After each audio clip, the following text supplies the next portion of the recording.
nada, buenas tardes a todos los presentes. Enhorabuena, Eduardo, por un premio tan merecido. Y bueno, porque has hecho una labor de divulgación, escrito libros sobre la TMM, ¿no? Bueno, yo entiendo que la TMM, podéis profundizar más, todos aquellos que lean el libro de Eduardo, donde hay una cantidad ingente de citas que aluden a toda una tradición muy robusta del pensamiento económico, muy antigua, bueno, que tiene ya muchos años, ¿no? Y bien, bueno, la teoría monetaria moderna, pues como el nombre dice, ¿no? Es una teoría económica, ¿no? Con una fuerte dimensión y unas fuertes consecuencias también para la política económica, que se sustenta en una concepción del dinero verdadera. Lo que digo no es baladí, porque los conceptos de dinero que suelen manejar casi todas las teorías económicas, me voy a atrever a decir que todas, las ortodoxas y buena parte de las heterodoxas. Y entre las heterodoxas, por ejemplo, voy a nombrar dos, la ecología y el marxismo, por ejemplo. Pues todas se fundamentan en una teoría monetaria y un concepto del dinero falsa. Lo tengo que decir con absoluta rotundidad, por mucho que les duela. Respecto a la ortodoxia, cualquiera, los monetaristas, los neoclásicos, sea cual sea el nombre que se le quiera dar, austriacos, etcétera, bueno, hace tiempo que ya ni me refiero a esas escuelas. Es decir, simplemente la mentira forma parte de su ADN. Bien, entonces, ¿por qué es importante el dinero? Hablando con mi amigo de departamento del alma, Fernando Esteve, que es discípulo muy directo de David Anisi, yo soy más el nieto, pero Fernando Esteve debe ser el primo hermano o el hermano de David Anisi, que como muy bien ha expuesto nuestro amigo Esteban y Eduardo, los dos en un artículo sobre la tradición poskeynesiana en España, pues, en fin, pues es una figura muy relevante y a la que yo quiero aquí rendirle un homenaje a David, ¿no? Que está en el cielo. Y entonces, Fernando siempre habla conmigo y dice, es que nunca entiendo bien el concepto de dinero. Yo me pongo a hablarle, ¿no? De balances, de las reservas que aumentan, es decir, la TMM. Y él no lo sigue bien, ¿no? Pero no por nada, no se entiende esto como una crítica, ¿no? Lo sigue muchísimo mejor que cualquier perspectiva teórica que yo critique ahora, ¿no? Lo sigue muchísimo mejor y lo entiende. Lo que pasa es que él ve que es un concepto muy, muy difícil. Esto hay que saberlo, es decir, meterte en ese berenjenal es para pocas personas, puede ser para Eduardo Garzón, para Esteban, para Stuart, en fin, para aquí todos los presentes, ¿no? Que bueno, se atreven a meterse en ese berenjenal. Y yo siempre le respondo, ¿y qué piensas del Capital? Bueno, aquí estamos a la memoria de Ivan Robinson, que tiene el libro La acumulación del capital, ¿no? Que es un grandioso libro que todos debemos de leer y que precisamente uno de los capítulos ya avanza la teoría del dinero endógeno, la que luego Kaldor en el 71 expusiera. Lo cual quiere decir que las verdades están expuestas desde hace mucho tiempo, ¿no? Por eso Eduardo quizás no pare de dar citas, ¿no? En el libro, ¿no? Porque la verdad está ahí. Está ahí, la sepultan una y otra vez, pero la verdad sobre el dinero está ahí. Pero no está ahí de ayer, está ahí de hace, yo qué sé, pues 100, 150 años o más. Y yo le digo, ¿y el capital? Dice, no, el capital es mucho más fácil de comprender. Bueno, pues alerta a los marxistas. El capital es muy difícil de entender. Joan Robinson, en fin, la madre de la economía poskeynesiana, en fin, es la maestra, ¿no? Las controversias del capital. Que la ganamos toda, ¿eh? La controversia del capital se ganó teórica y empírica, se ganó completamente. Bueno, aunque ganemos ya sabemos, ¿no? Es cuestión de poder. Siguen explicándolo. Da igual. Y, como yo digo, hay una controversia monetaria, que la ganamos también. La ganamos cuando Milton Friedman hizo lo que hizo. Y llevó a las economías al puro desastre, etc. Y Kaldor ya en el 71, recuperando ideas de Joan Robinson, pues lo dijo. Eso es una... En fin, no me voy a meter aquí porque no me quiero extender. Bueno, entonces, el dinero es el concepto más complicado si hacemos caso a Fernando Esteve. Por lo tanto, enhorabuena y felicidades a todos los que se han metido en ese berenjenal. Entonces, el dinero, vamos a ver. Yo ahí, la TMM es un neochartalismo, todos lo sabemos, a veces Marlo Laboa dice que es un postchartalismo, ¿no? Después un neopostchartalismo, ¿no? Y ahí se empieza a rizar el rizo.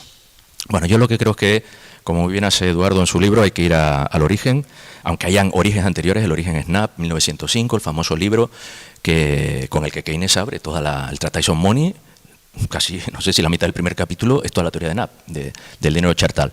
Por lo tanto, yo creo que está clarísimo. Está clarísimo. El dinero es un subconjunto de los medios de pago y el dinero, si es dinero, es chartal. ¿Y qué significa chartal? que ya no se pesa, ya no se valora por el material, por la materialidad, que algunos llaman la mercancía, la mercancía. ¿Pero qué es la mercancía? La mercancía es la materia, lo que se pesa. Pero eso es un medio de pago, no es dinero. Y ahí nos están volviendo locos continuamente los unos con H y los otros sin H. Porque esto no es una cuestión de izquierda-derecha. Esto es una cuestión ya de verdad-mentira. Y a veces a la verdad-mentira juegan varios, ¿eh? Entonces, bueno, pues si el dinero es una señal y es una marca, ¿quién lo puede hacer? Hombre, pues se tiene que ser una cosa colectiva. Y dentro de los colectivos, ¿cuál es el colectivo que más poder tiene? Pues está clarísimo, es el Estado. El Estado es el único que, dotado de un aparato jurídico y de una fuerza militar y poderosa, ¿no?, que puede castigar, como muy bien aparece en Michelin, ¿no? No quiero la moneda, no quieres la moneda, cojo la caliente y te la pongo en la frente, ¿no? Como anécdota que cuenta el artículo de Michelin, que cita mucho Eduardo en su libro. Bueno, pues es el Estado quien puede realmente, a través de un aparato jurídico, o lo que podemos llamar la proclamación, decir, bueno, pues el objeto que tiene estas marcas, que en alemán es Mark, o sea, pero se ve que el alemán de 1905, la marca, pues resulta que no era una palabra popular, y usa chartal, que es latina, le parecía, y hoy en día todos sabemos lo que marca perfectamente, o sea, que puede haber dicho el dinero marcado, o de la marca, de la señal. Bueno, pues ya está. Bien, ahora a partir de ahí, vale, el dinero chartal, bien, es un dinero simbólico, como dice Eduardo, a través de Schumpeter, pues ya está, en Platón estaba, el dinero es un símbolo, es una marca, no es por el contenido material. Eso la TMM, bueno, pues lo pone de una manera moderna. Y una vez que llegamos ahí, aparecen formas de dinero, pues pirámides de deuda, como lo quieras llamar, ¿no?, que también lo debate Eduardo. Pero vamos a ver, aquí aparece una cosa clara. El dinero estatal, si es estatal, es por aceptación. ¿Y qué significa por aceptación? Por aceptación quiere decir que el Estado lo admite en su caja como medio de pago. Es el Estado quien dice si vale o no vale. ¿Qué dice la TMM? Sirve para pagar impuestos. Es lo mismo. Y después, vale, pues ya tienes el dinero estatal. Evidentemente el Estado puede decir que admite en su caja lo que le dé la gana. En Cuba, por ejemplo, dólares te puede admitir, o puedes admitir Bitcoin, lo que a ti te dé la gana. Pero tiene que ser el Estado. Y si el Estado no lo admite, nada es dinero. Yo creo que ahí la TMM pues lo reformula, me imagino que a través de Randall Wright, porque yo estuve precisamente, cuando hice la tesis doctoral, que la leí en 2001, pues 4 o 5 años yo estuve en el Bard College, donde conocí a Randall Wright, donde conocí a Matthew Forstater, que he citado también mucho por Eduardo, que es maravilloso, Eduardo, Matthew Forstater, Estefanía, y ellos ya estaban en ese debate, en el debate del dinero del Estado y los impuestos, en todo el asunto de los impuestos que después la TMM recupera.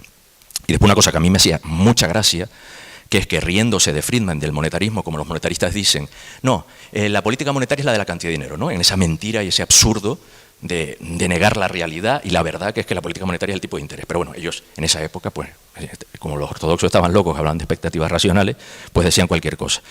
Y claro, yo venía de España, que es un erial. España es un erial. Yo hace años estuve aquí, perdonad si me voy por las ramas, ya corto. Y entonces yo conocí a un economista joven, aquí, cuando nos reunimos para los economistas progresistas, y yo pensé que en España todos eran, no sé cómo se está grabando, no sé qué palabra decir, pero claro, en fin, un poquito serviles, ¿no?, a la ortodoxia, ¿no?, a lo que dice Minnesota, a lo que dice Chicago. No hay más que Chicago y Minnesota, ¿no? Y entonces alguien aquí habló y dijo, ¿y qué piensan ustedes de Minsky, ¿no?, y del trabajo garantizado? Yo casi me cayó de culo al suelo. Digo, pero aquí en España puede haber alguien que hable de Minsky. Bueno, pues hoy está aquí Stuart, ¿no?, que fue Stuart, y ahí digo, pero bueno, puede haber alguien que hable de Minsky. No me lo puedo ni creer, ¿esto qué es? Un milagro. Y bueno, ellos ya estaban hablando ahí, se reían de Milton Friedman, y yo, pues, alma cándida, ¿no?, alma de cántaro, con 20 años, jovencito. Tenéis la foto, que esto lo sabe Esteban, que lo repite mucho, ¿no?, lo que está publicado en la TMM. Bueno, ahí está la foto mía, ¿no?, muy joven, muy joven. Y yo me reía, porque decía, claro, a mí en la universidad me enseñaron que la política monetaria es la cantidad de dinero y la política fiscal es la del gasto. Y claro, todo Randall Wright, todos se reían porque decían que la política monetaria es la política fiscal. Porque si hablamos realmente, que no es así, pero si vamos a hablar de la cantidad de dinero la crea la política fiscal, que es lo que dice la TMM. Luego, claro, yo me quedé y digo, coño, pues sí que me han mentido. Pero me han mentido durante la carrera, pero requete bien, ¿no? Entonces, el dinero repito, el dinero es estatal por aceptación. Pero aquí falta algo, que es, pero el dinero es valutario, que también se cita en el libro de Eduardo, y hay que subrayarlo, pues muy fuerte, el dinero valutario, que lo dice claramente Randall Wright en una cita que puedes encontrar en el libro, cuando el Estado paga con ese dinero. Y claro, ahí es donde se coge fuerza. Porque ¿con qué dinero puede pagar el Estado? Y ahí viene el problema, ¿no?, de la soberanía, si puedes crear dinero. Claro, si creas dinero, desde luego, ya es por aceptación. O sea, si tú vas a crear dinero y a usarlo y está disponible rápidamente para que el Estado haga pagos con ese dinero, ni que decir, tiene que ser estatal. O sea, que el segundo concepto es mayor que el otro, ¿no? Entonces, bueno, yo creo que esta es, digamos, todo el fondo, ¿no?, sobre el cual se construye toda esta teoría, ¿no?, monetaria moderna, que todos vosotros sabéis mucho más que yo la explico en clase, cuarto, economía post-keynesiana, pero bueno, no, claro, tengo que explicar 80.000 cosas, teoría del capital, teoría monetaria, dinero endógeno, 80.000 cosas. Para mí la TMM, pero para vosotros que la profundizáis más, sabéis más que yo, ¿no? Pero claro, esto de por aceptación y por uso del Estado, y desde luego es el Estado, la comunidad nacional, el Estado, al declarar un dinero estatal y después valutario, no es ninguna tontería, porque aunque la aceptación es muy reducida, quiero decir, es el Estado quien lo admite, contrariamente a lo que dicen los ortodoxos y los heterodoxos estos de otro tipo, ¿no? Porque ya digo, esto no es de ortodoxia a heterodoxia. Pues la cosa es que, claro, si el Estado lo usa y tiene ese poder, aunque sea una aceptación muy limitada, que es el pago de impuestos o cualquier otro pago que haya que hacer el Estado, pues lo que está claro es que al final puede acabar siendo de aceptación general. O sea, que no va de aceptación general a aceptación parcial, sino aceptación de un poder muy fuerte como es el Estado, que mediante imitación al final se hace general. Pero esto de que el dinero es lo que se acepta generalmente, ¿y cómo se llega ahí? Pues la figura del Estado es fundamental, eso está claro. Yo además ahí veo, claro, eso en los términos del origen, ¿no?, de NAP, yo ahí veo la teoría del circuito. Claro, una vez yo creo que ya saltas a la teoría del circuito, que es muy posterior, ¿no?, en los años 40, 50 en Europa, ¿no?, con todo lo que sabemos de Graziani, que ya lo he explicado, y llega ya por Pargués, yo creo que a través de Pargués, Marc Lavoie ya lleva a Estados Unidos y llega el Levy, y después, pues Stuart lo dice mucho, ¿no?, pero después es Warren Mosler, ¿no?, que combinado ahí, pues al final sale la TMM, porque luego yo cuando estaba allí nadie hablaba de TMM.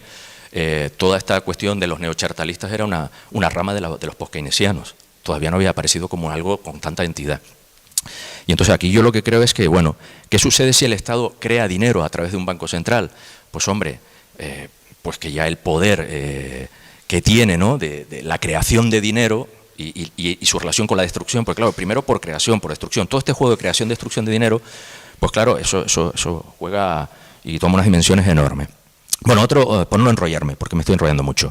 Otra cuestión, desde luego, las finanzas funcionales de Ava P. Lerner, por decir algo muy simple, ¿no?, que también está muy elaborado por Eduardo Garzón y por toda la TMM. Bueno, en los años ya posteriores a la guerra, ¿no?, pues bueno, pues en fin, ahí teníamos el poder los keynesianos. O sea, lo tuvimos alguna vez, o sea, no lo hemos perdido, pero lo tuvimos. Y claro, ahí ya no se podía admitir que no se podía hacer gasto público, ¿no? Entonces, bueno, ahí se retoman una serie de ideas, y Ava Lerner, ¿no?, yo creo ahí, ¿no?, pues que es muy reivindicado por la TMM, yo sé que Stuart habla mucho de él, Esteban, bueno, pues yo creo que habla de tres elementos, ¿no?, los tres elementos claves a la hora de, digamos, de concebir la política fiscal, ¿no?, que si hablamos en términos de Friedman es la política monetaria. Uno, el gasto, el déficit y la deuda.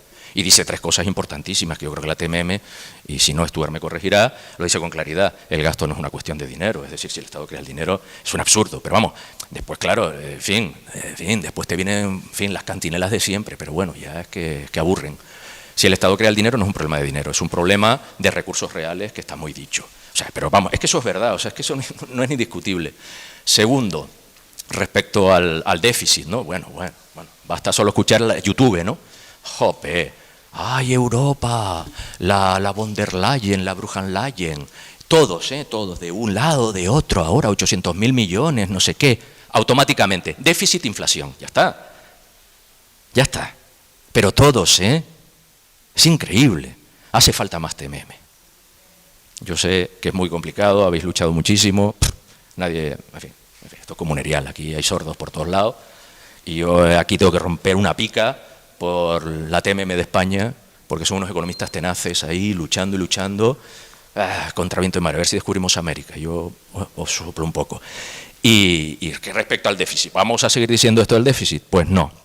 El déficit se valora por los resultados que son pleno empleo y, atención, estabilidad de precios. O sea, que se pueden a lo mejor, no digo, yo no lo sé, no he hecho los estudios, 800.000 millones, y, hombre, yo prefiero que no sean armas, pero bueno. O sea, que se pueden hacer gastos. A lo mejor el programa de trabajo garantizado, que esa es otra cuestión que hablaréis. ¿Y qué pasa con la deuda? ¡Ay, la deuda! Bueno, aquí no me quiero extender. Yo demuestro en clase de economía post-keynesiana matemáticamente que eso converge. Es decir, hay un valor, si se quiere, hay un pleno empleo, se puede encontrar cuál es el ahorro potencial, Y el ahorro potencial dice que la deuda alcanzará ese valor de manera dinámica, con los Stoke Flow Consistent Model, que hemos trabajado tanto, ¿no? Y por lo tanto eso no hay miedo. Y bueno, podría decir más cosas, pero me voy a callar aquí porque he hablado demasiado. Así que enhorabuena, Eduardo, por este premio. Disfruta mucho. Estamos en celebración de la Autónoma. Yo comparto con Eduardo que somos profesores de la Universidad Autónoma de Madrid. Tampoco nos ha hecho mucho caso la Universidad Autónoma de Madrid. Lo tengo que decir. Tenemos que celebrar este premio en ECO, cuando teníamos que haberlo celebrado en La Corrala. Sí, en La Corrala teníamos que haberlo celebrado. Pero está privatizada la universidad. Hay que pagar. ¿Lo sabéis? Hay que pagar. Porque el Estado no tiene dinero. El Estado no tiene dinero. Bueno, pues señores, enhorabuena Eduardo Garzón por este premio maravilloso, más que merecido. Disfruta del búho, que es una cosa, ya te contaré, el búho y sus sombras son mágicos. El búho tienes que ponerlo en sitios que le dé luz, para que genere sombras que te habla. Y muchas gracias a todos los presentes, a Stuart, a Esteban, que has hecho una labor. Dios mío, viva la TMM. Vale, pues muchas gracias, Julián, por tu apasionada introducción. También, por supuesto, muchas gracias a vosotros por estar aquí y, por supuesto, muchísimas gracias a la asociación de Red MMT por entregarme pues este premio que se refiere a la difusión de la teoría monetaria moderna, algo en lo que llevo, pues he estado haciendo ahora cuenta, y son 13 años desde que conocí la escuela de pensamiento, podemos decir así, el marco teórico, y la verdad es que ya es bastante tiempo y conviene hacer una especie de balance, ¿no? Porque Julián ha terminado un poco la introducción diciendo que es muy difícil avanzar, y es totalmente cierto, pero quedémonos con la parte positiva, y es que también se está avanzando bastante, ¿vale? Bastante dentro de lo que supone avanzar en una escuela de pensamiento heterodoxa, ¿no? ¿Por qué digo esto? Porque allá por el año 2012-2013, que yo la conocí a través de la obra de Warren Mosler, la de los 7 fraudes de capitales inocentes. El título es horrible y nunca me lo sé por completo, pero es ese libro que sirve para introducirse de una forma muy fácil, creo yo, a la teoría monetaria moderna, y entonces llegué a un poco a la misma conclusión que Julián. O me han estado engañando durante toda la vida, o este libro está diciendo muchas paridas, ¿no? Al final, cuando uno se pone a investigar y a explorar, se da cuenta de que era lo primero. Y no era yo ingenuo, es decir, no partía de la nada, no era un economista ortodoxo como hay tantos, sino que ya me había instruido un poco en escuela de pensamiento marxista, post-keynesiano, etcétera, etcétera. O sea que era una caída del caballo ya después de una caída del caballo. O sea, es una segunda caída del caballo que quería poner en valor, y por eso desde el primer momento quise difundirla y que la gente la conociera, porque desde luego tenía muy pocos años de vida. O sea, hablamos de que los años 90, casi a finales de los años 90, es cuando podemos hablar realmente de teoría monetaria moderna, y me parecía potentísimo conocerlo para abrir un montón de posibilidades, sobre todo en la izquierda, en aquellos espacios en los que se quiere transformar la sociedad para mejor, ¿no? Y fijaos que en aquella época donde yo más difundía la teoría monetaria moderna era a través de mi espacio personal. Saque de esquina se llamaba, ya ni siquiera existe, y difundía a su vez esos escritos a través de Twitter. Y no sé si habéis vivido en algún momento la cantidad de leches que me caía por decir que se podía crear dinero sin generar inflación, porque la deuda pública no tenía por qué suponer un problema, y ningún tipo de preocupación ahí, porque para eso estábamos, ¿no? Pero ya no ocurre. Ya, al menos no en esa misma intensidad. Es decir, yo ahora puedo decir, después de 10 años y pico después, que crear dinero no genera automáticamente inflación, y ya no hay tanta burla, ya no hay tanto jiji, jaja, ya no hay tanto hastío, ¿no? o ataque. Entonces, eso puede verse también a que haya quizás cambiado desde luego el debate del espacio público, pero sin ningún lugar también tiene que ver con que hay gente que ya ha entendido eso, por la fuerza de nuestra pesadez, ¿no? A la hora de hablar de la teoría monetaria moderna, pero también por la fuerza de los hechos. O sea, cuando hemos visto que después de una gran crisis financiera se crea dinero a mansalva me refiero a desde 2008 sin que aparezca la inflación, y luego ocurre exactamente lo mismo con la pandemia y solo aparece la inflación por otro tipo de factores que no tienen que ver directamente con la creación de dinero, ahí ya la gente empieza a darse cuenta de que la realidad está dándole la razón a enfoques heterodoxos, ¿no? Entonces, quería poner eso en valor porque a veces decimos, como decía Julián, que estamos en un erial y que cuesta mucho avanzar, pero se está avanzando y en parte gracias a la labor de asociaciones como la de Red MMT, pero también a muchos autores dentro de la academia, afuera, que hablan de ello, y no hablemos de los popes, ¿no?, de la teoría monetaria moderna, que siguen ahí dando guerra.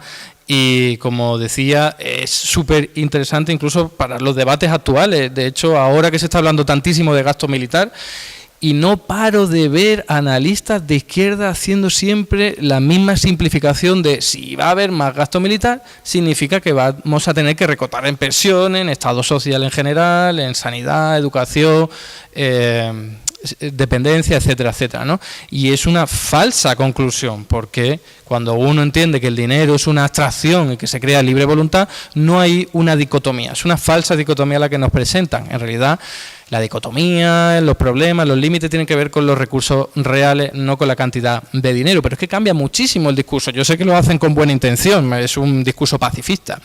No se quiere aumentar el gasto militar, pero cuidado, porque nos juega en contra nuestra también, porque imaginaos que queremos hacer ahora, yo qué sé, una llamada a aumentar el gasto público para hacer la transición ecológica, pues nos podrían decir lo mismo, ¿no? Si queréis aumentar el gasto para hacer la transición ecológica, habrá que recortar en pensiones, etcétera, etcétera. Y eso sería pues un arma de doble filo que volvería contra nosotros, ¿no? Así que hay que mantener el rigor y decir, no, esto es una cuestión de voluntad política, y cuando ellos, los poderosos, han querido utilizar el dinero a libre voluntad y crear todo lo que sea necesario para sus intereses, rescatar la banca, combatir lo peor de la pandemia, o ahora el gasto militar, pues se hace. Y no les preocupa absolutamente nada si luego hay recorte o no hay recorte, porque eso es otro debate, eso es otra cuestión, ¿no? Y hecha ya pues esa introducción, pues me gustaría no solo lanzar una bandera, ¿no?, o sea, hacer bandera de la teoría monetaria moderna, sino también señalar que no estamos aquí solo para divulgarla como si fuese, yo qué sé, una especie de mandamientos que nos han caído del cielo y tenemos que difundirlos sin más, ¿no?, sino que también es una teoría que se tiene que ir construyendo, se sigue desarrollando, se sigue matizando, y ahí es donde está, entre otras cosas, la aportación de mi libro, ¿no?, que se llama directamente Las críticas, crítica constructiva, pero críticas al fin y al cabo de la teoría monetaria moderna, ¿no? Y creo que eso es algo positivo. Hay gente que lo ve con malos ojos, pero creo que es una crítica amistosa, en el sentido de detectar las fallas o al menos los elementos que se pueden mejorar de la teoría monetaria moderna para hacerla más fuerte, porque creo que es un potencial tremendo, como decía, para transformar la sociedad mejor, pero tampoco está exento de errores o de fallas o de inconsistencia, y mejorarla lo único que hace es darnos más herramientas para mejorar la sociedad. Así que me parece fundamental hacerlo. En el libro hay 7 capítulos hablando de diferentes elementos: la naturaleza y el origen del dinero, el concepto de la soberanía monetaria, también de la inflación, también del trabajo garantizado. Pero si tuviese que resaltar las críticas más importantes que creo que permiten fortalecer más este marco teórico, hablaría de 3.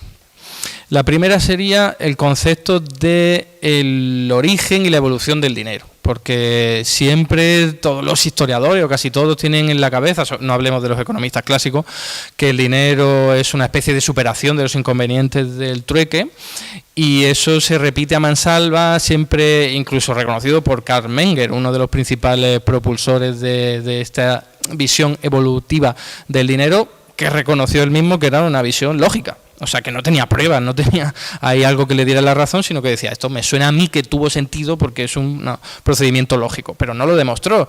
Y encima se basaba en los planteamientos de Aristóteles, que los hizo mucho después de que se creara el dinero, mucho después incluso de que se creara la acuñación de moneda. O sea, que en verdad estaban hablando del pasado sin pruebas, ¿no? Entonces, cuando empiezan a aparecer los avances arqueológicos, numismáticos y antropológicos que nos permiten ver que eso no casa con la realidad, sino que casa otro tipo de planteamiento, cuesta mucho convencer a gente que ha vivido en ese mito durante mucho tiempo. Pero también es verdad que hay una parte que tiene sentido en toda esta evolución metalista o evolutiva del dinero. Y entonces ahí es donde está mi principal aporte, contribución, que ya de hace bastante tiempo, en el que trato de compaginar un poco las dos visiones. O sea, yo acepto claramente la virtud del chartalismo, es decir, un Estado que quiera imponer tributos en una unidad monetaria va a darle valor y va a poder organizar las transacciones económicas y sociales, pero no descartaría del todo esa visión evolutiva que tiene cierto sentido y cierta lógica y que nos cuadra con algunas cosas, porque la reduciría a los espacios en los que los Estados no tienen control. Es decir, básicamente los espacios en los que hay dos estados comerciando entre ellos, entonces evidentemente no hay un Estado que se imponga sobre el otro, aunque bueno, esto en cualquier caso es muy debatible porque siempre estamos hablando del pasado, de hace muchísimo tiempo y es difícil, pero al menos introduzco ahí un elemento para poder decir, a ver, que tampoco por aceptar el chartalismo hay que tirar a la basura las aportaciones, las contribuciones metalistas evolutivas, a lo mejor tienen su explicación, su parte explicativa, pero para determinados espacios, los que tienen que ver a lo mejor cuando un Estado se derrumba por una crisis bélica, una guerra, o directamente en los espacios en los que no hay un Estado que está controlando ese territorio, porque no pertenece a ninguno de ellos, sino que forma parte del comercio. Entonces, esa sería una de las principales críticas, insisto, constructivas, ¿no? Una especie de armonización, o vamos a tratar de combinar las dos visiones, la de la visión chartalista y la visión evolutiva del dinero. Luego, la segunda crítica que me parece más importante, y por cierto, a medida que voy hablando me doy cuenta que las tres están muy vinculadas entre sí, es el concepto de soberanía monetaria, ¿no? También hay un debate entre los propios popes de la teoría monetaria moderna al respecto, pero normalmente se suele definir de una forma muy rápida y muy poco precisa, y entonces da pie a que haya pues algún tipo de crítica o de confusión al respecto. ¿Qué es en realidad la soberanía monetaria? No es fácil definirlo. Entonces, la aportación que yo trato de hacer en el libro es que hay una falla, o al menos hay falta de elementos analíticos que nos permitan entender mejor el concepto de soberanía monetaria. Me explico.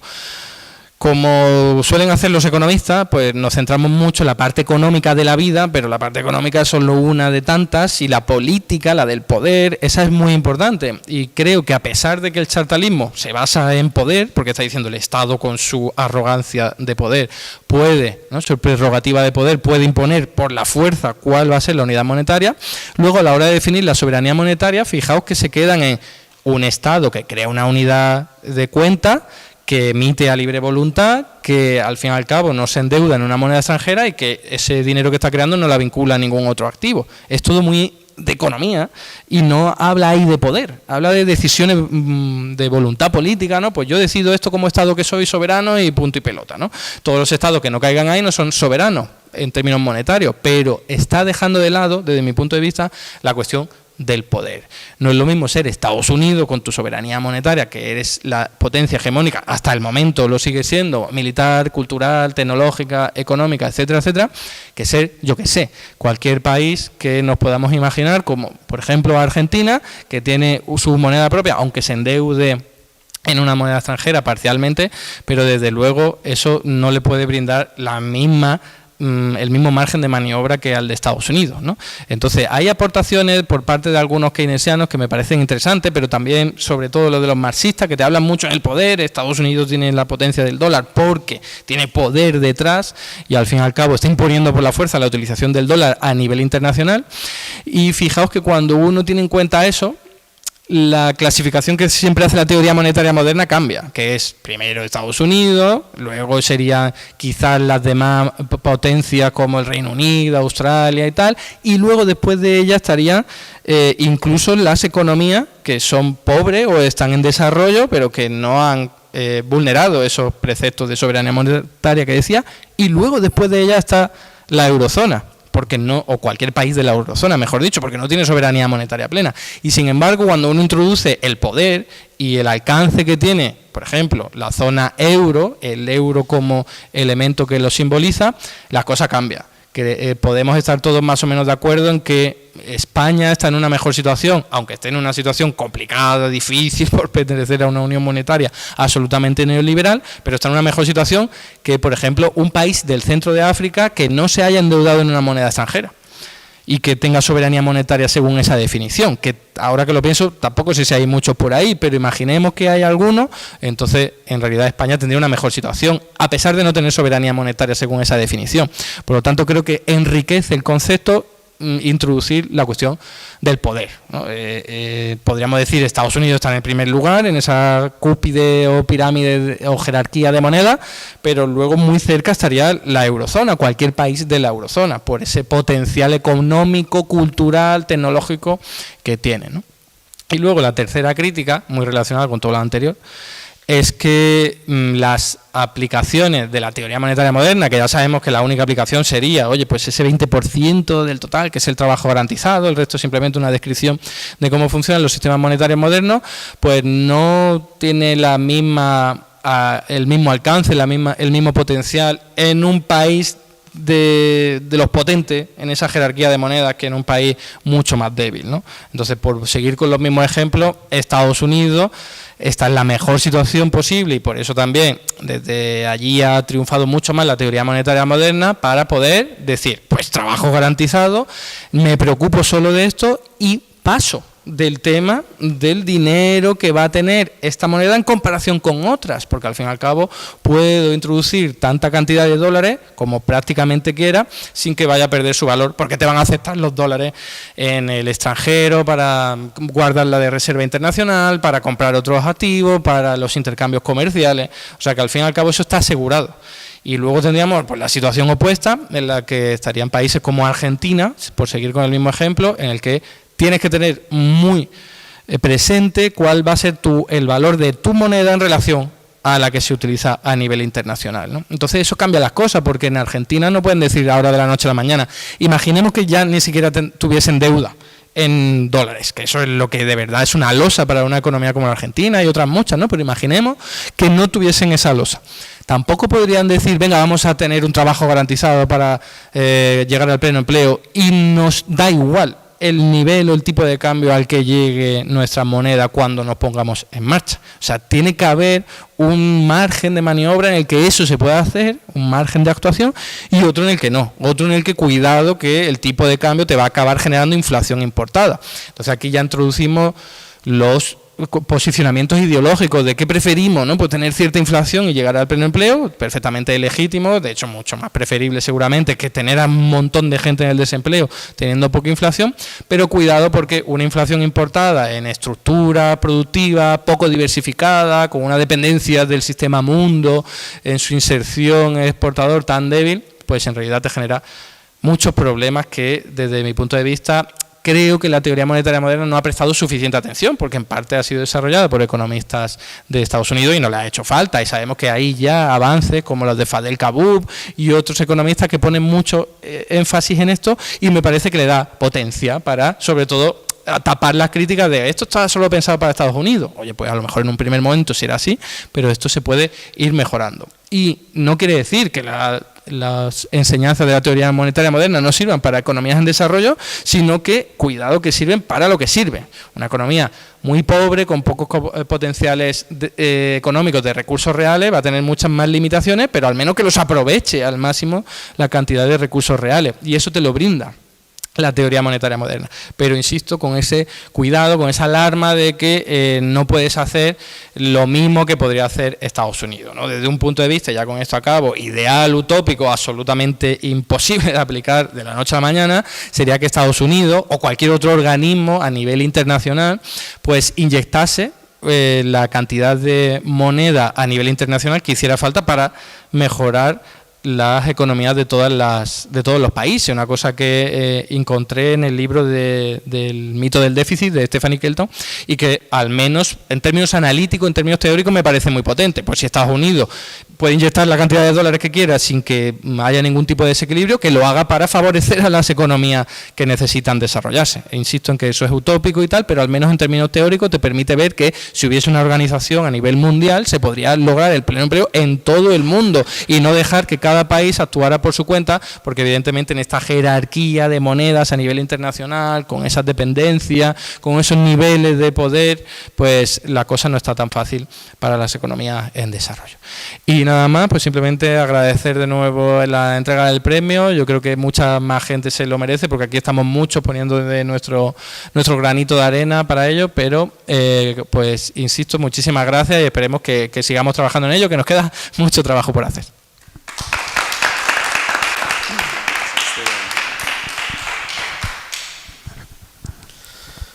Bueno, agradeceros a todos los que estáis aquí, a los compañeros de Red de PPT por la organización del acto y a Eduardo por su magnífica labor que hoy pues premiamos con el premio Joan Robinson, muy merecido por la tremenda labor de divulgación que hace.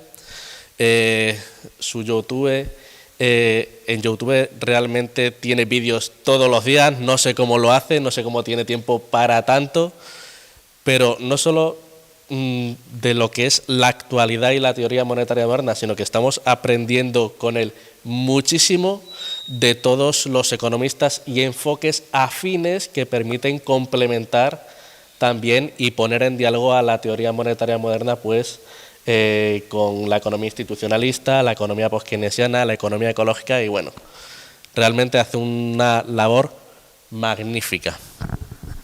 Bueno, con respecto a las cuestiones que ha dicho,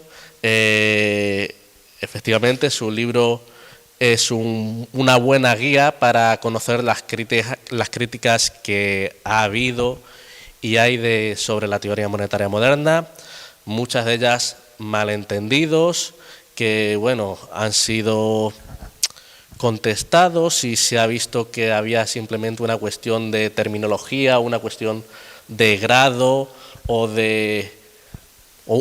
era una cuestión instrumental, como pasa con la hipótesis de consolidación, que también ha sido otra de las críticas comunes que Eduardo pues trata en el libro y que no ha mencionado ahora, que se ha centrado en tres críticas concretas. Y bueno, creo que además de críticas también ha habido un avance en cuanto a comprensión y acercamiento de posiciones.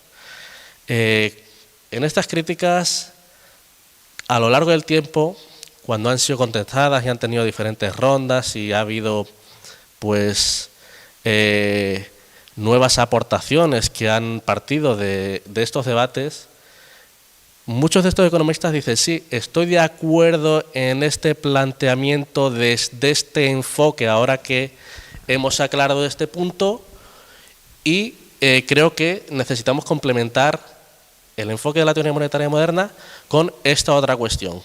Pero realmente esto pasa mucho cuando se centran únicamente en criticar una medida o una posición de la teoría monetaria moderna en torno al dinero, o en torno a la política de garantía de empleo, o en torno a los impuestos, de manera aislada, sin tener en cuenta que es una cuestión característica de la teoría monetaria moderna, pues es una herramienta de una caja de herramientas más completa. Por ejemplo, muchas veces se habla de la aplicación de la garantía de empleo en el vacío. Cuando la aplicamos o cuando se plantea aplicarlo a países en desarrollo, evidentemente la aplicación va a ser diferente al país con la divisa de reserva internacional como es Estados Unidos o con divisas fuertes. La teoría monetaria moderna, los proponentes de la teoría monetaria moderna han hablado mucho de cómo aplicarlo junto con otra serie de políticas que ayuden a ¿cómo os digo?, a minimizar los costes que la puesta en marcha de un programa de garantía de empleo impondría en un país en desarrollo. ¿Cómo qué? Pues como controles de capitales, sustitución de importaciones, otras políticas complementarias, controles de precios. A nivel financiero, muchas veces se habla, no, es que la teoría monetaria moderna se basa en exceso en el dinero estatal, que se plantea muchas veces, incluso han llegado a decir que plantea una teoría de dinero exógeno, cuando realmente es, no diría solo una extensión de la teoría del circuito monetario bancario franco-italiana al circuito estatal, sino una síntesis o un enfoque general que integra el circuito monetario estatal y el circuito bancario. De ahí sale cómo explican, por ejemplo, cómo fijan las economías modernas el tipo de interés y cómo se coordina la política monetaria y fiscal para lograr el tipo de interés objetivo de los bancos centrales que, bueno, ha explicado también muy bien Eduardo en el libro, y por ejemplo la UA, que siempre se le menciona con respecto a la teoría monetaria moderna por su friendly critic. La UA, por ejemplo, también ha dicho, que ha estudiado no hace mucho esta cuestión del papel de las reservas en el Banco de Canadá. La UA, como sabéis, es uno de los pioneros del dinero endógeno y uno de los responsables de introducir la teoría del dinero franco-italiana a Estados Unidos y realmente al resto de la economía post-keynesiana. La UA también ha pues reivindicado que esta extensión del dinero endógeno, el componente vertical, sobre el cual también hubo mucha crítica por utilizar este término, como la primera vez que vio el papel de la política fiscal para mantener el objetivo de la política monetaria de los bancos centrales y cómo se coordinaban, porque no había otra manera de hacerlo, el Tesoro y el Banco Central para este objetivo de la política monetaria, lo leyó por primera vez en Soft Currency Economic de Warren Mosler. O sea, que ciertamente ha habido bastante aceptación a lo largo de los años y a lo largo de los diferentes debates que ha habido en estos pues casi 30 años que la teoría monetaria moderna surge como enfoque, y que bueno, va a haber más debates sobre los que seguir avanzando. Lo que vengo a decir es que muchas críticas se quedan solo en el concepto o planteamiento aislado sin tener en cuenta lo que es el marco global de análisis, que tiene muchas series de observaciones complementarias que ciertamente los economistas de la teoría monetaria moderna en la mayoría de las ocasiones han hecho. Se conocen los trabajos, por ejemplo, de Tim Moyne y Mosler sobre los principios básicos de la teoría monetaria moderna, pero no se conocen tanto sus trabajos sobre cómo hay que regular el sector bancario, por ejemplo. Esos trabajos, que habitualmente no se tienen en cuenta, forman parte también de este análisis global de la implantación de las medidas estrella, por así decirlo, los planteamientos nucleares de la teoría monetaria moderna. Planteamientos que, aunque no se estén diciendo continuamente en los principales trabajos que se citan, sí se tienen en mente y sí se tienen en consideración, y sí se habla de cómo refuerzan y son reforzados a su vez por la puesta en marcha de una garantía de empleo o por ser conscientes de cómo la naturaleza del dinero es pues una cuestión social, una cuestión institucional, una cuestión de poder, una cuestión estatal, ¿vale? Hay mucho sobre lo que trabajar, un paradigma que realmente 30 años no son nada. Tenemos un paradigma enfrente, el neoclásico, que lleva construyéndose pues desde la revolución marginalista. Hubo un periodo ciertamente de pluralidad, pero desde la Segunda Guerra Mundial prácticamente no hay otra cosa.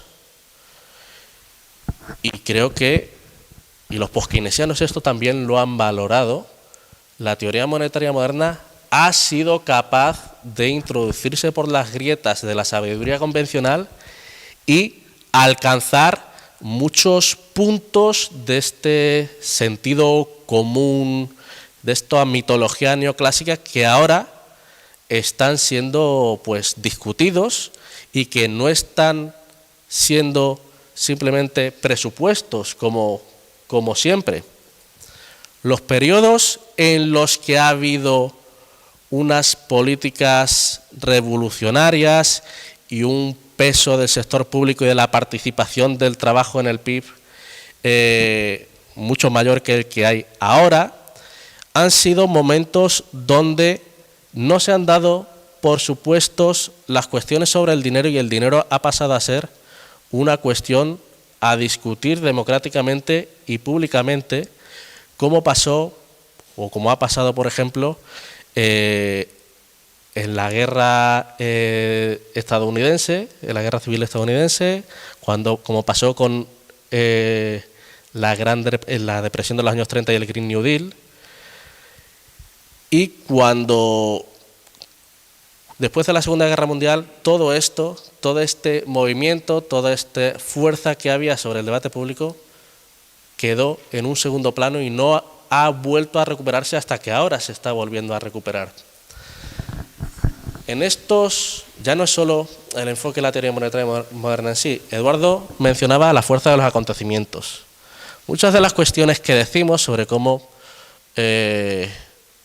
un Estado no puede quebrar en la propia deuda en la que emite, por ejemplo, o que siempre se puede, que las restricciones son reales y no financieras, todo esto lo han dicho, lo han salido a decir como parte de su estrategia de comunicación para crear confianza con las políticas monetarias no convencionales, todos los bancos centrales del mundo. Esto también probablemente, esta estrategia para proteger su propio paradigma y crear confianza y fijar pues las expectativas de los agentes sobre el dinero o las reservas, mejor dicho, que estaban inyectando a mansalva en los bancos para mantener el precio de los activos financieros, también nos ha dado pues cierto aceptación o cierto sentido de lo que decíamos a nivel general. Pero es que también lo que decimos del papel de la política fiscal, de cómo la política fiscal debe ser el principal elemento de gestión de la política macroeconómica, tanto para el pleno empleo como para la estabilización, acompañada, no solo se trata de los impuestos, sino acompañada también de políticas de precios pues, y restricción de capitales, en función de el país en el que tengamos que aplicarlo, ¿no? Y en función de pues lo conveniente que sea, que no es solo la política estrella aislada, sino que hay una caja de herramientas para utilizar de manera complementaria para que funcione, ¿vale? Y que tenemos que utilizar, evidentemente.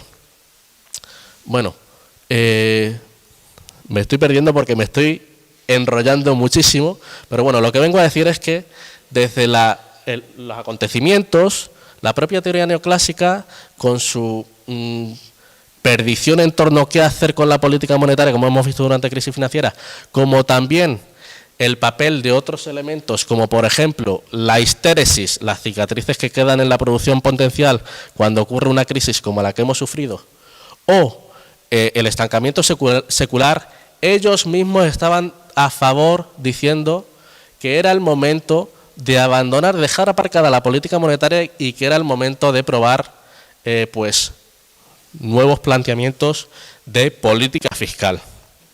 Y creemos que también en esa apertura de alternativas también ha entrado la teoría monetaria moderna muy bien, exponiendo cómo tenemos un nuevo estabilizador automático como es el programa de garantía de empleo frente a otras políticas discrecionales que han estado en boga a lo largo de todos estos años, como por ejemplo el dinero en helicóptero o la renta básica universal.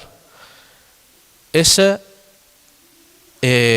momento de apertura a nuevas opciones de política fiscal también han ayudado a introducir pues en el debate la teoría monetaria moderna y que llegásemos a una audiencia, a un público pues interesado en ello. Y creo que hay que seguir avanzando por allí. Y realmente, a día de hoy, muchos que creíamos estos años de atrás bastante reacios a tomar el enfoque de la teoría monetaria moderna, a día de hoy ya están trabajando con lo que estamos planteando. Por ejemplo, tenemos a día de hoy a investigadores sobre el decrecimiento que ya utilizan el marco analítico de la política monetaria, de la teoría monetaria moderna. Tenemos a Jason Hickel y su equipo en Barcelona, no sé, Giorgio Scali creo que también está trabajando. Bueno, Jason Hickel seguro, porque lo he leído hace poco, pero también he leído trabajos de otros autores de economía ecológica al respecto, ¿vale? Pero también he leído pues trabajos de circuitistas que al principio eran reacios y tenían críticas sobre el programa, la aplicación del programa de garantía de empleo. A día de hoy ya lo están planteando abiertamente como una opción factible de política fiscal a aprobar.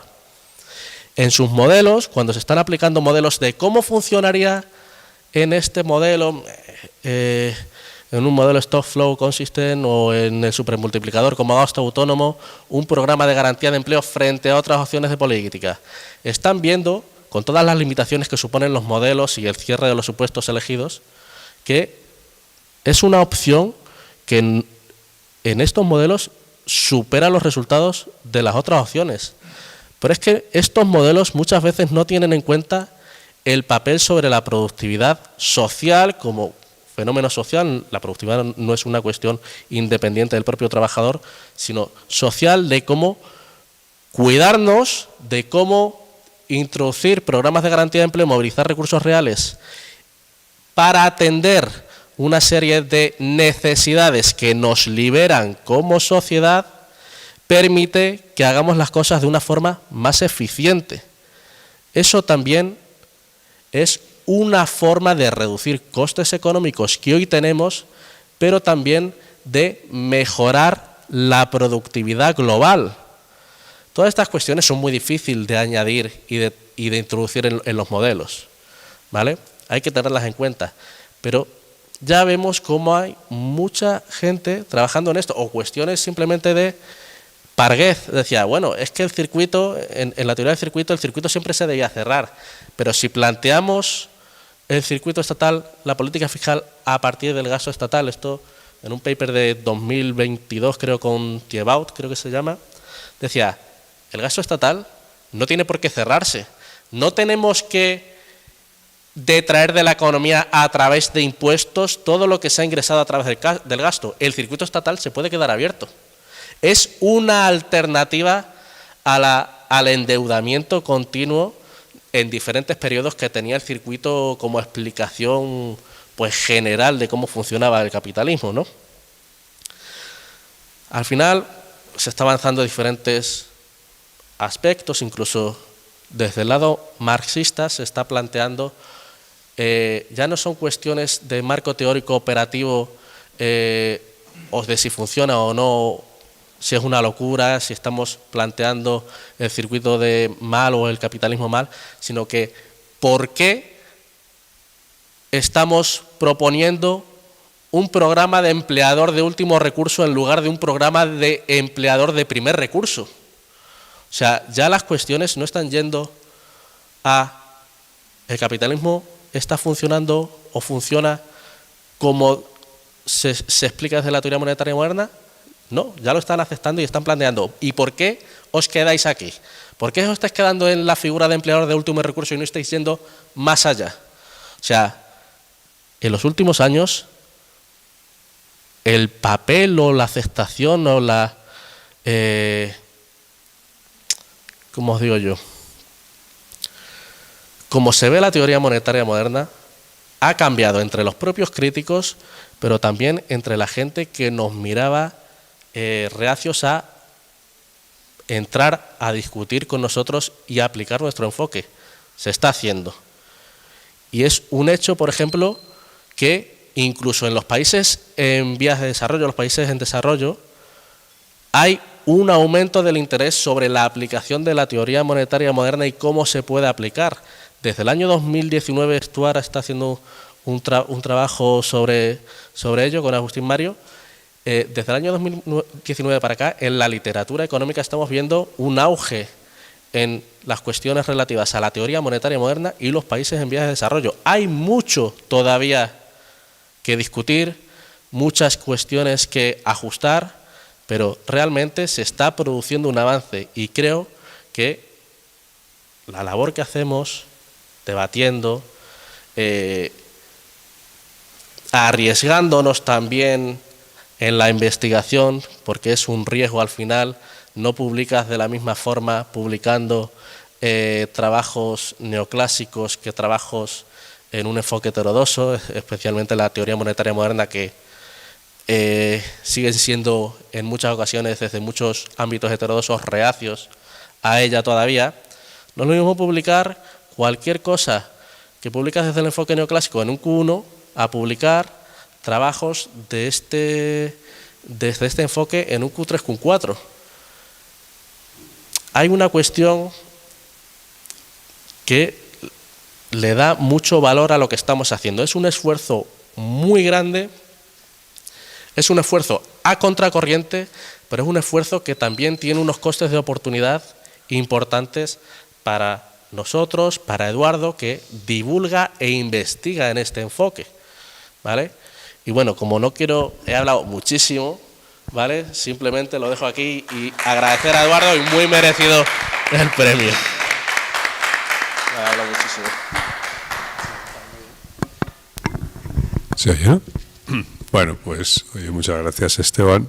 Creo que has hecho un repaso, vamos, desde la historia del pensamiento completo y riguroso como siempre. Bueno, yo voy a intentar no ser tan extenso, aunque tenía aquí 4 páginas de notas que he ido apuntando a medida que iba leyendo el libro de Eduardo, que bueno, creo que ha sido exhaustivo, ¿no? Y además exhaustivo no solo porque recoge críticas y las responde, sino que además es que las recoge desde los distintos enfoques, desde el enfoque neoclásico, desde el austríaco, desde el marxista, desde el post-keynesiano. Y bueno, es curioso, ¿no? Estamos en el centro de todas las críticas, ¿no? Al final es la conclusión a la que llegas, ¿no? Todo el mundo nos quiere, todo el mundo nos ama. Pero bueno, creo que podría abordar de entre los 7 capítulos cualquiera de las críticas y daría para mucho debate. A mí personalmente me interesan más las críticas de los post-keynesianos.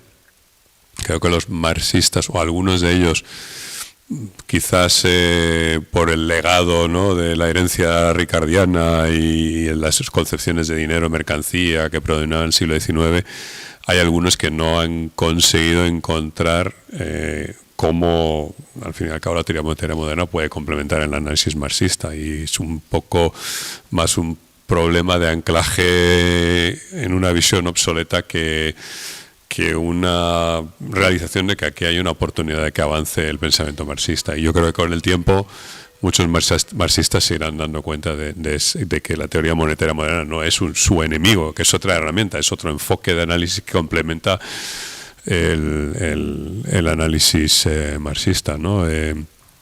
La sensación de que yo he leído críticas a algunos marxistas de que la teoría monetaria moderna quiere salvar el capitalismo prácticamente, ¿no? Que es una crítica al keynesianismo, ¿no? Y que como una escuela de alguna forma heredera o que bebe del keynesianismo, pues quiere salvar el capitalismo, pero eso sería como decir que Marx al estudiar el capitalismo estaba defendiendo el capitalismo, lo cual no creo que fuera, ¿no? Tenía una ambición científica, ¿no? O una aproximación científica, y quería estudiar el capitalismo de una forma científica, y yo creo que hace una crítica muy completa. Pues de alguna forma la teoría monetaria moderna está estudiando una institución que es la institución monetaria. Vivimos en una economía monetaria de producción capitalista, y si no quieres entender el sistema monetario moderno, el sistema monetario en el que estamos inmersos, pues probablemente estamos perdiendo una parte importante del análisis. Y esto es una herramienta, una óptica, una prisma de análisis que permite pues entender nuestras economías monetarias y nos permite analizarla y permite también llegar a una serie de políticas económicas. No es necesariamente una escuela que esté tratando de salvar al capitalismo de sí mismo, ¿no? Incluso podría, y ha habido, por ejemplo, el libro de Carlos García, ¿no? Planteando el conocimiento de la teoría monetaria como indispensable para avanzar hacia el socialismo, ¿no? Como ejemplo de cuál es el propósito de los que estudian la teoría monetaria moderna, ¿no? Pero bueno, a mí me interesan más las críticas de los post-keynesianos, me han interesado mucho las críticas de los que yo he llamado con un poquito de sorna a los tropicalistas, ¿no? Aquellos que plantean, bueno, es que la teoría monetaria moderna te sirve para Estados Unidos como si fuera una especie de programa macroeconómico aplicable solo a países que emiten una divisa de reserva. Sin advertir realmente lo que es la teoría monetaria es una herramienta de análisis y desde ese punto de vista yo creo que enriquece el análisis de la situación de países también en vías de desarrollo y podemos citar a muchos economistas que han advertido. Se ha citado ya aquí a Fadel Kabou, pero creo que no podemos olvidar a Ndongo Sambasila, un economista senegalés que lo ha utilizado precisamente la aproximación a la teoría monetaria moderna para entender lo que está ocurriendo en los países del centro de África, África noroccidental, las antiguas colonias francesas, usuarias del euro, y que curiosamente es algo muy desconocido en la opinión pública en Europa, ¿no? Y en España. Poca gente entiende que allí, a pocos kilómetros de España, en África, hay una serie de países que son usuarias del euro, que no emiten el euro, y ahí se llama franco CFA, pero en realidad realmente es el euro, ¿no? Bajo otro nombre, ¿no? Y sin embargo, pues nadie ha advertido la relación entre el subdesarrollo de estas economías centroafricanas y norteafricanas con las dificultades de consolidar un sistema monetario propio, una verdadera independencia o una verdadera soberanía monetaria, si queremos usar ese término, que por cierto el propio Warren Mosler no le gusta. O sea, Warren Mosler dice que no le gusta el término soberanía monetaria y que dice que oscurece el debate. Él prefiere hablar de monopolista de la divisa. Evidentemente el monopolista de la divisa es el único que emite esa divisa y por tanto, bueno, pues si consigue controlar un territorio donde los recursos disponibles se pueden comprar con esa divisa, pues tiene evidentemente la posibilidad de movilizar todos esos recursos. Y eso es básicamente de lo que está hablando la teoría monetaria moderna, ¿no? Es de la capacidad que tiene un Estado de movilizar sus recursos y qué tipo de políticas se pueden aplicar para movilizar esos recursos o dejarlos ociosos, ¿no? Y creo que gran parte del debate con los tropicalistas, ¿no? Que dicen, bueno, es que hay una jerarquía de divisas en el mundo, ¿no? Encima está la divisa del país más poderoso del mundo, Estados Unidos, luego estamos nosotros pobrecitos que no podemos hacer gran cosa, que en el fondo predican una cierta resignación, lamentablemente, ¿no? Es la crítica que yo les devuelvo, ¿no? Es decir, ¿qué alternativa me das? O sea, me estás diciendo que Argentina, por decir algo, Argentina no puede emitir deuda en su propia divisa, porque nadie quiere ahorrar en ella. Bueno, allí creo que están cayendo primero en varias falacias. Por ejemplo, están cayendo en la falacia de los fondos prestables, por ejemplo, ¿no? Y yo creo que eso hay que digamos, por lo menos denunciar esa incoherencia en la que están cayendo algunos post-keynesianos, ¿no? Estás hablando de que el Estado argentino tiene que conseguir fondos del sector privado, ¿no? Esto yo creo que hay que hacer una reflexión sobre esto, ¿no? Es decir, al final los fondos los crea el Estado vía gasto público. Está hablando de fugas de capitales, pero los capitales no huyen a ningún lado. O sea, los saldos en pesos están en un ordenador en el Banco Central de la República Argentina y los saldos en pesos emitidos por los bancos argentinos están en un ordenador, son apuntes contables en unos ordenadores. No pueden huir a ningún lado. O sea, si hay una emisión si hay una compra o un pago a sueldos de funcionarios o compra de bienes por el Estado argentino y alguien le está entregando esos bienes y a cambio está recibiendo saldos en pesos argentinos, es porque los quieren. Alguien ha aceptado esa transacción y la ha encontrado beneficiosa por algún motivo. Por tanto, la falacia de los fondos prestables no puede ser aplicable, ¿no? Hay una cierta inversión a la causalidad, ¿no? Es decir, ¿no? Es que el peso, digamos, el gobierno argentino no puede endeudarse o no puede emitir deuda en pesos porque nadie acepta el peso, pero en realidad hay una inversión a la causalidad. Es el propio Estado de Argentina el que está socavando su soberanía monetaria, ¿no?, con esa emisión, sobre todo en la época de Macri, de deuda en dólares, ¿no?, que fue el segundo mayor emisor de deuda en dólares del mundo después de Estados Unidos, lo cual es un poco absurdo, ¿no?, puesto que Argentina no emite el dólar, emite el peso argentino.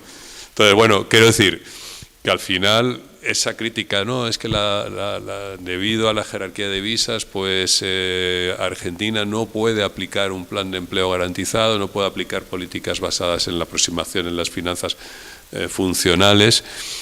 Creo que parten de una cierta resignación que en el fondo creo que tratan de eludir, o creo que es el gran problema que tienen, de eludir el problema del conflicto distributivo en el fondo, ¿no? Es decir, y creo que de alguna forma lo apuntas en alguna de las respuestas a las críticas. Es decir, bueno, me estás diciendo que el Estado de Argentina no puede movilizar todos los recursos de su economía, tiene que dejar recursos ociosos porque hay una limitación a la hacienda funcional.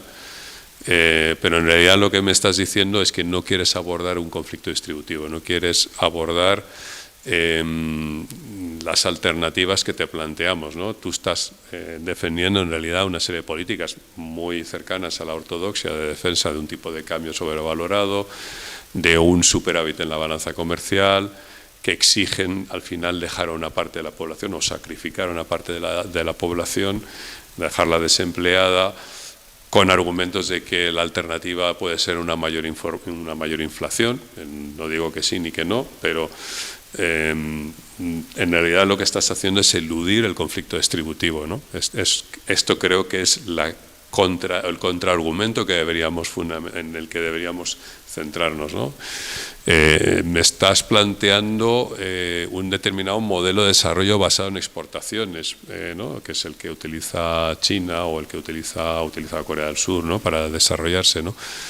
Pero podemos abrir el debate sobre otros modelos de desarrollo no basados en la exportación y en la represión salarial. Creo que esta es la pregunta que la TMM le lanza en la cara a la ortodoxia, pero también a muchos poskeynesianos y que no quieren entrar a abordar, ¿no? Es decir, yo tengo que defender un tipo de cambio elevado, sí, pero defender un tipo de cambio elevado, ¿por qué, no? ¿Y para qué? Pues evidentemente pues en interés a lo mejor de algunos grupos sociales en contra de otros grupos sociales, ¿no? Y esta es la invitación que yo hago a todos los críticos de la TMM, ¿no? Pensemos en las alternativas. Si las propuestas que se hacen desde el campo de la teoría monetaria moderna os parecen inapropiadas para un país en desarrollo, decidme cuál es vuestra propuesta y que sea una propuesta, a ser posible, inclusiva y que no se base en dejar ociosos una cantidad importante de recursos y en dejar desempleada una parte importante de la población, ¿no? Por ejemplo, hay una aportación que yo creo que es relevante de Warren Mosler, que se ha abordado muy poco, quizás porque Warren Mosler no es académico y publica poco. Y cuando además publica en abierto, que tiene bastante generosidad por otra parte. O sea, él no cobra nunca por escribir o por publicar un capítulo, él siempre regala su obra y la deja en abierto en su propia página web para que cualquiera pueda consultarla, y él siempre está abordando papel del monopolista de la divisa como agente que tiene una capacidad de determinar el precio de aquello que se tiene que entregar a cambio de conseguir una unidad monetaria. Esa idea es muy potente y se ha explorado poco. Es muy potente porque en principio se entiende mal la inflación, se entiende mal la determinación del nivel de precios, se entiende mal cómo se pueden estabilizar los precios y sobre todo te permite una aproximación al problema de la inflación que no se basa en dejar desempleada una parte de la población, que es en el fondo la aproximación de la NAIRU, que es la que aporta la escuela neoclásica, ¿no?, la de la tasa natural de desempleo, y que implícitamente está en la política económica de la Unión Europea y del Gobierno de España incluso, ¿no? Es decir, yo he visto documentos de la Comisión Europea y del Gobierno de España donde se habla de la NAURU, la Non-Accelerating Wage Rate of Unemployment, es decir, se habla de PIB potencial basados en cálculos que recogen esta tasa natural de desempleo, que curiosamente para mí definen, lo que ellos definen una tasa de pleno empleo, para mí es una tasa de desempleo relativamente elevada, pero en fin, esa aportación de Warren Mosler te permite incluso plantear anclajes a la divisa que de alguna forma desmentirían que un plan de empleo o un plan de empleo garantizado necesariamente tendría que llevar a una devaluación intensa a la divisa. Si al final hay un anclaje de alguna manera, una hora de trabajo vale, digamos, 100 pesos y no estoy dispuesto a moverme de ahí, luego podemos hablar de cómo eso impacta al nivel de poder adquisitivo de estos salarios, pero evidentemente ahí hay una idea sobre la que hay que trabajar y que puede ayudar a resolver muchos dilemas sobre digamos, desarrollo, estabilidad de precios, etcétera, ¿no? En definitiva, yo creo que la teoría monetaria moderna pues tiene mucho trabajo que hacer también, o sea, estoy de acuerdo en que hay que hacer mucho trabajo en el campo de la economía del desarrollo y que ahí hay todo un campo abonado para investigación. Ahí hay que citar también a Agustín Mario, que creo que también está haciendo una labor en Argentina precisamente muy importante. También hay algunos investigadores en Brasil, Negreiros, que estuvo aquí hace poco, por cierto, en Madrid, y algunos más. Y que, bueno, pues creo que hay economistas también chinos ahora, ¿no?, trabajando con Ronald Ray, entendiendo el modelo mercantilista chino y sus consecuencias y cómo China puede pasar a otro tipo de modelo de crecimiento económico. Es decir, hay un campo abonado para la investigación y, digamos, este libro de Eduardo, perdón, Alberto es tu hermano, lapsus lingüe, este libro de Eduardo pues ayuda, ¿no?, a abrir esas líneas de investigación, ¿no? Bueno, no quiero entretenerme mucho más en esta tarde lluviosa. Agradezco a todos los que habéis acudido a este acto. Voy a hacer entrega del premio, para el cual me tendré que levantar. Si no te importa coger el micro, Esteban, y ahora me acerco.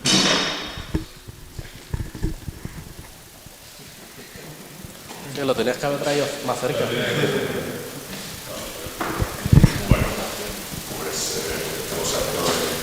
La entrega del monolito, dentro verás que el premio viene con un monolito, si quieres enseñarlo a la cámara.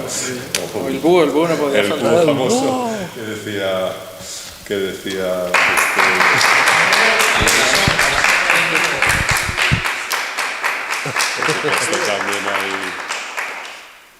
también hay un premio económico, por supuesto, que si no sería un premio más. Muchas gracias. Muchas gracias por el premio. Y la camiseta que espero que te pongas en la próxima emisión de tu programa. De tu Es verdad. ¿Qué hay dos? Pues a lo mejor hay dos. Pues mira, si hay dos, hay dos. No pasa nada. Así tienes de quita y pon. Ya en los próximos 2 vídeos vas a tener que ponerte la camiseta. Pues muchas gracias, de verdad.